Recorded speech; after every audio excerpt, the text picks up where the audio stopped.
Hi, hello, ನಮಸ್ತೆ, ಅಸ್ಸಲಾಂ ಅಲೈಕುಂ. ನಾನು Abdul Sameer. Wisdom ಬೈಟ್ನ ಮುಂದಿನ ಭಾಗಕ್ಕೆ ನಿಮಗೆಲ್ಲರಿಗೂ ಸ್ವಾಗತವನ್ನು ಕೊಡ್ತಾ ಇದ್ದೇನೆ.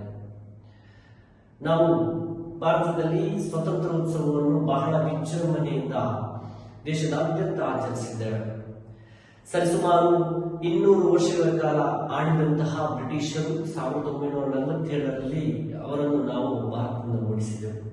ಆ ಮೂಲಕ ಬ್ರಿಟಿಷರಿಂದ ಭಾರತ ಸ್ವಾತಂತ್ರ್ಯಗೊಂಡಿತು. ಸ್ವಾತಂತ್ರ್ಯೋತ್ತರ ಭಾರತ ಹೇಗಿದೆ ಎಂಬುದರ ಬಗ್ಗೆ ನಾವು ಗಾಢವಾಗಿ ಆಲೋಚನೆ ಮಾಡಬೇಕಾಗಿದೆ. ಭಾರತ ಎದುರಿಸುತ್ತಿರುವಂತಹ ಪ್ರಮುಖ ಸಮಸ್ಯೆಗಳು ಒಂದು ಭ್ರಷ್ಟಾಚಾರ, ಕೋಮುವಾದ, ನಿರುದ್ಯೋಗ. ಇಂತಹ ಪ್ರಮುಖ ಸಮಸ್ಯೆಗಳು ಭಾರತದಲ್ಲಿ ನಾವು ಎದುರಿಸುತ್ತಿದ್ದೇವೆ. ಈ ಸಮಸ್ಯೆಗಳು ಪರಿಹಾರಗೊಂಡರೆ ಮಾತ್ರ ಭಾರತ ಅಭಿವೃದ್ಧಿ ಹೊಂದಿದ ರಾಷ್ಟ್ರಗಳ ಪಟ್ಟಿಯಲ್ಲಿ ಸೇರುತ್ತದೆ. ಈ ಪ್ರಮುಖ ಸಮಸ್ಯೆಗಳು ಬಗೆಹರಿಬೇಕಾದರೆ ಯುವಜನತೆ ಮತ್ತು ವಿದ್ಯಾರ್ಥಿಗಳ ಪಾತ್ರ ಇಲ್ಲಿ ಪ್ರಮುಖ ಪಾತ್ರ ವಹಿಸುತ್ತದೆ. ಭಾರತವು ಶಿಕ್ಷಣ ಕ್ಷೇತ್ರದಲ್ಲಿ ಇನ್ನೂ ಹೆಚ್ಚಿನ ಕ್ರಾಂತಿಯಾಗಬೇಕಿದೆ. ಎಲ್ಲಾ ಸಮಸ್ಯೆಗಳಿಗೆ ಮೂಲ ಪರಿಹಾರ ಶಿಕ್ಷಣ ಅಂತ ಹೇಳಬಹುದು. ಶಿಕ್ಷಣದ ಮೂಲಕ ವಿದ್ಯಾರ್ಥಿಗಳು ತನ್ನ ಸರ್ವತೋಮುಖ ಅಭಿವೃದ್ಧಿಗೊಂಡು ಆ ಮೂಲಕ ಅವರು ದೇಶಕ್ಕೆ ತನ್ನದೇ ಆದ ಸೇವೆಯನ್ನು ನೀಡುತ್ತಾರೆ.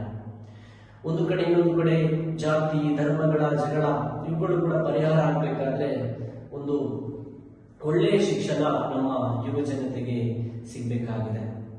ನಿರುದ್ಯೋಗ ಇರಲಿ, ಬಡತನ ಇರಲಿ, ಇವುಗಳೆಲ್ಲವೂ ಪರಿಹಾರ ಆಗಬೇಕಾದ್ರೆ ಭಾರತದ ಪ್ರಮುಖ ರಾಜಕಾರಣಿಗಳು, ಮಂತ್ರಿಗಳು ಅಥವಾ ದೇಶದ ಪ್ರಮುಖ ವ್ಯಕ್ತಿಗಳು ಇವರೆಲ್ಲ ಕೈ ಜೋಡಿಸಬೇಕು. ಆ ಮೂಲಕ ಎಲ್ಲರ ಒಗ್ಗಟ್ಟಿನಿಂದ ಮಾತ್ರ ಈ ಪ್ರಮುಖ ಸಮಸ್ಯೆಗಳು ಪರಿಹಾರಗೊಳ್ಳಬಹುದು. ಏಕೆಂದ್ರೆ ಭಾರತದಲ್ಲಿ ಅತಿ ಹೆಚ್ಚು ಹಳ್ಳಿಗಳಿವೆ, ರೈತರಿದ್ದಾರೆ. ಸೊ ಇವರ ಸಮಸ್ಯೆಗಳು ಕೂಡ ಪರಿಹಾರ ಆಗಬೇಕಾದ್ರೆ ಭಾರತದಲ್ಲಿ ಒಂದು ಶೈಕ್ಷಣಿಕ ಕ್ರಾಂತಿ ನಡಿಬೇಕಾಗಿದೆ. ಆ ಮೂಲಕ ಒಂದು ದೇಶಕ್ಕೆ ಒಂದು ಒಳ್ಳೆಯದಂತಹ ಶಿಕ್ಷಣವು ಕೂಡ ಸಿಗಬೇಕು ಅನ್ನುವಂತಹ ಪ್ರಾಮುಖ್ಯತೆ ಇದೆ. ನಾನು ಏನು ಹೇಳುವುದಂದ್ರೆ ಎಲ್ಲ ಸಮಸ್ಯೆಗಳು ಪರಿಹಾರಗೊಂಡರೆ ಮಾತ್ರ ನಮ್ಮ ದೇಶವು ಕೂಡ ಒಂದು ಅಭಿವೃದ್ಧಿ ರಾಷ್ಟ್ರದತ್ತ ಹೋಗ್ಲಿಕ್ಕೆ ಸಾಧ್ಯ ಇದೆ.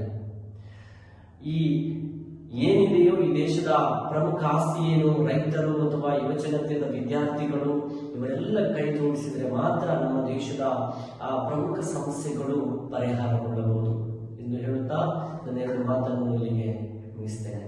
ಧನ್ಯವಾದಗಳು.